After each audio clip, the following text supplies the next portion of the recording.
Everyone, তোমরা সবাই কেমন আছো? আমি তো ভীষণ ভালো আছি। আর প্রতিদিন বেরোনোর সময় আমার কী জন্য দেরি হয় আজকে তোমাদেরকে বলবো। এই যে দেখছো, খোপা করার সময় মনে হয় 10 বার খুলে করি, আজকে তো তবু 3 বার করেছি। হতেই চায় না, না হলে এই সাইডে ব্যথা করে, না হলে মাথার সামনে ব্যথা করে।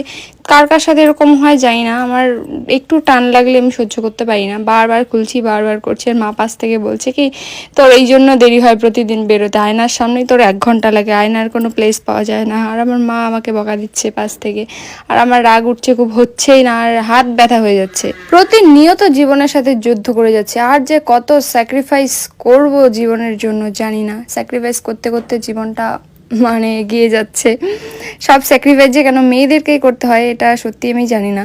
যাই হোক, আমার 5 মিনিটে বা 2 মিনিটেরই বলেও রেডি হওয়া শেষ। শুধু আমার ওই চুলটা বাঁধতে একটু দেরি লাগে, একটু লিপ বাম দিয়ে দিলাম, আর বাবা টাকা দিয়েছিল সেটা আমি পার্সে ভরে নিচ্ছি।